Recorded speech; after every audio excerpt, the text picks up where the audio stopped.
So first step, we're going to get our band measurement. You're going to take your tape measure, or if you don't have one, you can use a string or anything soft to wrap around yourself and then just check it against a ruler. So I'm going to put my tape measure right around my rib cage, right underneath my bra band. I'm going to make sure it's parallel to the floor all the way around. Now pull it on an exhale so it's a little bit snug. I'm 29. If you're an odd number, you add 5, even number, add 4. So I'm a 34 band. Next, we're going to get our cup size.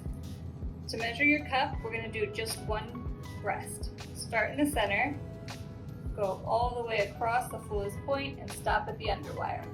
So I'm a 7. 7 is always an A. If you're a 6, you're a double A. 8, you're a B. You can even do both sides to be sure.